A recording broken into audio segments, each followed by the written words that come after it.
Ce que tu vis n'est pas un problème.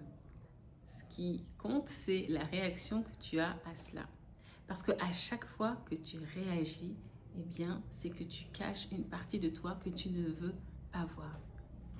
Aujourd'hui, on va parler de réaction, on va parler d'ombre blanche, on va parler d'ombre noire, et on va voir que tu crois être quelqu'un, mais en réalité, tu fonctionnes encore en automatique. Parce qu'à chaque fois que tu réagis, eh bien, ce n'est pas toi qui choisis. Bonjour et bienvenue dans cette nouvelle vidéo. Je suis Audrey et je t'aide à lever tous les blocages qui t'empêchent d'être à ton plein potentiel et d'incarner ta réussite. Donc aujourd'hui, comme je te disais, on va parler principalement de tes réactions et de ton ombre. Alors les réactions déjà, je vais te donner un scoop. Les réactions, ce n'est pas toi. Les réactions, c'est un réflexe, c'est un héritage, c'est un conditionnement que tu as depuis l'enfance. On t'a peut-être appris que quand il se passe telle situation, tu dois attaquer. Ou alors, quand il y a une autre situation, tu dois fuir, tu dois surtout t'éloigner. Ou encore te suradapter, ou encore te justifier. Pourquoi tu as fait ça? Pourquoi? Donne-moi une réponse, donne-moi une raison. Et toutes ces choses-là vont faire que, en réalité, tu es dans un réflexe, d'accord? Tu n'es pas dans quelque chose que tu choisis. Mais je dirais, ça, c'est pas un problème à partir du moment où tu en as conscience. Parce que toutes ces choses-là, tu les as apprises, elles sont programmées, d'accord? Mais tu peux les déprogrammer si tu en prends conscience. Parce qu'encore une fois, la conscience, ce n'est que 5% de ce que l'on fait, d'accord? Le reste, les 95%, c'est de l'inconscient. Donc si on t'a programmé comme ça, bien en réalité, ce n'est pas toi réellement qui réagis, sauf bien sûr si tu en prends conscience. Maintenant, je t'avais dit qu'on allait parler de l'ombre. Alors l'ombre, c'est un concept qui a été présenté par Carl Jung, d'accord, et qui présente toutes les parties de nous qui sont refoulées, d'accord, qui sont justement dans notre inconscient. Et tu connais peut-être ce film-là, Dr. Jekyll and Mr. Hyde, un docteur qui, la journée, était très apprécié parce qu'il sauvait des vies, et le soir, c'était une toute autre personne. Eh bien, dans cet exemple, on parle bien d'une ombre blanche et d'une ombre noire, d'accord? On va commencer par l'ombre noire. Cette ombre, c'est un exercice que j'utilise beaucoup dans les accompagnements parce que ça permet, au-delà de l'image, de l'ego en fait, du personnage que je te montre, ça permet d'aller fouiller un petit peu en profondeur, d'aller comprendre des choses. Parce que tout est question d'information. Au plus tu as des informations sur toi, au plus tu te connais et au plus tu peux te maîtriser et choisir en conscience de ce qui est bon pour toi en fonction des objectifs que tu as à atteindre. Donc cette ombre noire, ce sont donc les parties de toi que tu ne veux pas voir, d'accord, qui se manifestent par quoi? Par de la colère, par de la jalousie, par une volonté de contrôle, par une peur du rejet, d'accord? Et à cause de ça, eh bien en fait, tu vas adopter des comportements. Donc tu vas être justement, tu vas réagir, encore une fois, on est toujours dans la réaction, hein. Dès que quelque chose va se passer, même sans être rationnel, en fait, tu vas surréagir, tu vas piquer une colère. Or, tu voulais pas, tu te lèves le matin, tout va bien. Et puis, on ne sait pas pourquoi, une mouche te pique et bam, c'est terminé. Et ça, en fait, forcément, c'est pas quelque chose que tu avais prévu, mais c'est quelque chose finalement qui te dirige parce que tu n'as pas complètement conscience. Parce qu'il y a une allumette, il y a une étincelle qui a jailli et l'allumette était à côté et bam, ça a éclaté.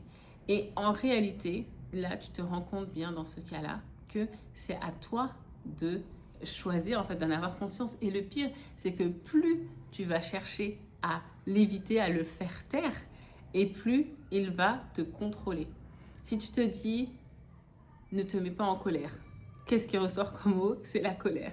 Et donc, il y a beaucoup de personnes qui cherchent à travailler sur leur colère, gérer leur colère, sans pour autant savoir déjà comment faire pour y arriver et surtout sans pour autant aller à l'intérieur dans les paramètres système pour aller voir ce qui déclenche cette colère. D'accord? Donc, encore une fois, il faut l'accepter parce que plus tu vas vouloir le nier et plus en fait ça va avoir de l'importance dans ta vie et ça va te contrôler. Voilà. La colère, ces émotions, cette ombre noire, moi j'aime beaucoup vraiment la questionner en posant des questions comme quels sont les sujets qui te font réagir, quelles sont les parties de toi que tu n'aimes pas voir, dans quelle situation tu te sens pas à l'aise, quand est-ce que tu as eu honte de toi la dernière fois. Et ce sont toutes ces questions-là qu'on ne se pose pas forcément, mais qui permettent de savoir en fait quelles sont encore une fois les choses qui nous stimulent en fait, hein, qui peuvent être sujettes à des réactions. Et ça, c'est intéressant. Il y a aussi, tu vois, on va parler bientôt de l'ombre blanche, il y a aussi des questions comme comment est-ce que tu réagis face à un compliment? Quelles sont les parties de toi dont tu es fier? Et ça, c'est la transition pour parler de l'ombre blanche. L'ombre blanche, c'est ton potentiel infini, ton potentiel enfoui. Ce sont toutes ces choses-là qui sont à l'intérieur de toi, que tu n'exprimes pas forcément, qui font partie de toi et qui ne demandent qu'à éclore. Et cette ombre blanche-là, c'est celle, tu vois, qui est juste après cette... comment dire, ce que tu veux justement faire passer à cause de tes réflexes, tu vois, à cause de tout ce dans quoi tu as été programmé. Donc il y a ce qu'on appelle la fausse modestie. En disant oh mais c'est pas forcément moi. Quand en fait on veut te donner un compliment justement. Ah mais tu sais il n'y a pas que moi en fait. Hein. Ah mais tu vois tu fais ta fausse modestie parce qu'en fait en réalité tu as peur de ta lumière. Tu as peur de briller. Et c'est là qu'on se rend compte que notre lumière nous fait aussi peur que notre obscurité. Encore une fois, c'est un réflexe, hein, c'est un conditionnement, c'est un héritage. On te dit ne brille pas trop, ne fais pas trop de vagues, ne parle pas trop fort, etc. Donc tout ça, c'est en toi, tout ce potentiel, tout ce que tu pourrais faire, puisque tout est illimité, l'être humain est illimité, mais c'est là et ça bloque. Ça bloque, ça n'arrive pas à sortir parce que tout simplement, tu mets des cales, tout simplement tu le fais taire en disant mais non mais si je fais ça, qu'est-ce que les gens vont dire? Si je fais ça, les gens vont dire non mais elle se prend pour qui elle? Ben, je me prends pour moi. Je suis venue ici pour briller, je suis ici pour justement exprimer mon génie, je suis venue pour ajouter ma valeur au monde, je suis venue pour marquer justement, laisser mon empreinte sur Terre, je suis venue pour servir les gens. Et pour ça, en fait, j'ai besoin d'affirmer qui je suis, j'ai besoin de donner le meilleur de moi-même. Et je ne peux pas donner ça à moitié parce que sinon, ça ne sera pas exactement comme ce que j'ai à l'esprit. Et c'est ça, en fait, la réalité. Donc, tout ça nous amène à cette différence entre l'identité construite vs l'identité réelle.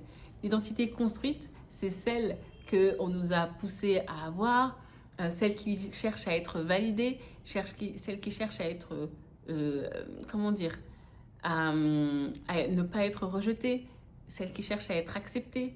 Donc, je suis polie, je suis bien élevée, je sais bien parler, donc c'est bon, je vais être acceptée en société.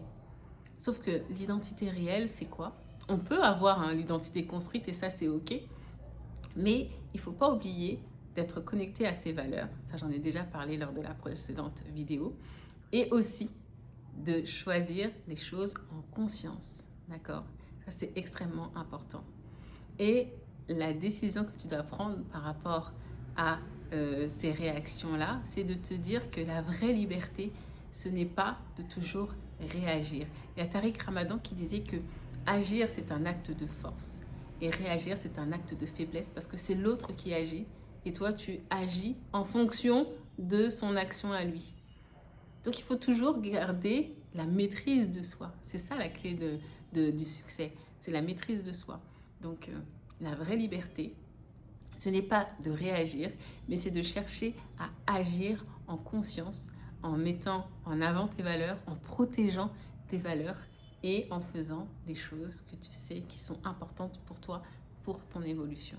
Donc ça demande justement de travailler ta paix intérieure, ça demande d'être lucide, ça demande de savoir gérer ses émotions, tu vois, et de te dire, ben voilà, quel est l'équilibre que je choisis consciemment d'avoir entre les stimuli, ce qui se passe autour de moi, et la réponse à cette situation, à ces stimuli. Comme je dis souvent, tu n'es pas coupable de ce que les autres font, mais tu es responsable de la façon dont tu réagis à cela. On arrête de se justifier, on arrête de faire ses victimes, on est responsable et on agit en conscience. Si quelqu'un t'embête, tu n'es pas obligé de répondre en fait. Hein. Voilà.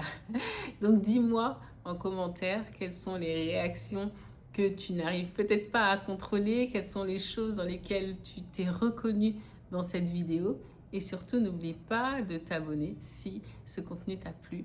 Et on aura l'occasion d'aller encore plus en profondeur, toujours dans ce travail d'identité. Donc, like cette vidéo, partage-la et abonne-toi surtout. Je te souhaite une bonne fin de journée, de nuit, peu importe à quel moment tu vis et tu vois cette vidéo. Et je te dis à très vite. Bye bye.